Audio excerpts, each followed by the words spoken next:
The United States had the same interest. It wanted to back away from involvement in these wars, but there had to be a final event taking place.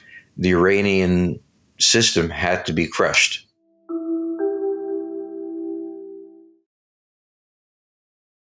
We were in negotiations conducted in Oman through the Omani government. They were not willing to meet face to face. We had offered that. So I think the negotiations took place and it was determined that they were not going to give. The lie was that we'll give them another 2 weeks to come across it. And I guess I suppose as well, what we're seeing now, which will be interesting to see where this plays out from here, but just looking at this, I mean, if we look at we take a step back and see how we got here in terms of Israel beginning this attack, is there a chance here, or do you think that actually what is going on here is we've got two countries with very different goals in this conflict, the US and Israel? You know, Israel has talked repeatedly about wanting regime change. The US has said it's not after that, it's just looking at the nuclear side of things. How does that work? Well, for Israel, the fundamental issue is that after the attack by Hamas, Israel determined that it was at fundamental risk by very small groups of drawing it into war. And they decided to redefine the Middle East. We have to remember there are many countries, Arab countries, that are quite close and friendly to Israel. One of them is Saudi Arabia, for example. The other now is Syria has combated. So Israel is not isolated in the Middle East, but formal relations don't take place for ideological reasons and so on. Remember also, these countries like Saudi Arabia are quite afraid of the radical Islamists. They threaten those regimes as well. So from the Israeli point of view, given the fact that Iran was particularly involved in creating Hamas and arming it,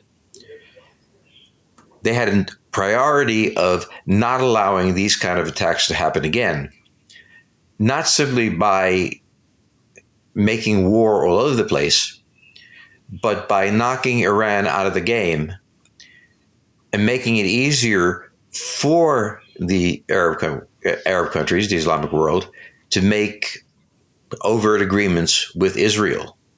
Saudi Arabia already has intelligence sharing, weapon sharing, all sorts of collaboration with Israel because their interest is against Iran and for the Israelis. So this is not an Arab-Israeli war. This is partly an Arab-Israeli war. It's partly a struggle within the Arab world over what kind of policies to follow. And the United States has a fundamental interest in two ways. One way I already mentioned, avoiding Islamic terrorism on a grand scale with nuclear weapons to take place in the United States, but also the Abraham Accords, which were created during the first Trump administration, is attracting many Arab countries, particularly the Gulf countries and so on. They hesitate to do this while Iran is operating its basic foreign policy. So the point here was, from Israel's point of view, to deal with the one reason why Saudi Arabia doesn't want to openly have good relations with Israel. That was Iran. And the United States had the same interest. It wanted to back away from involvement in these wars. But there had to be a final event taking place. The Iranian system had to be crushed. That was the foundation of much of the terrorism, not only directed against Israel, but against other countries as well.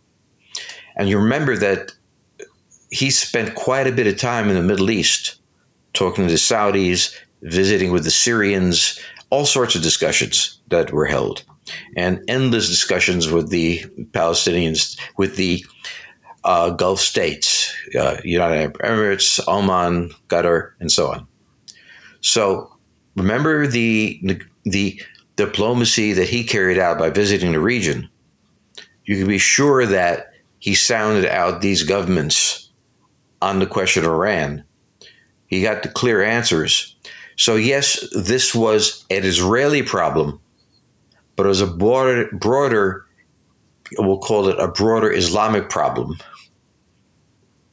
And the United States was helping Israel in the war, defending itself at the same time for a distant, unlikely threat, but a disastrous what if it happened, and also satisfying some of the demands of the Arab world that really does not want to be confronting the Israelis.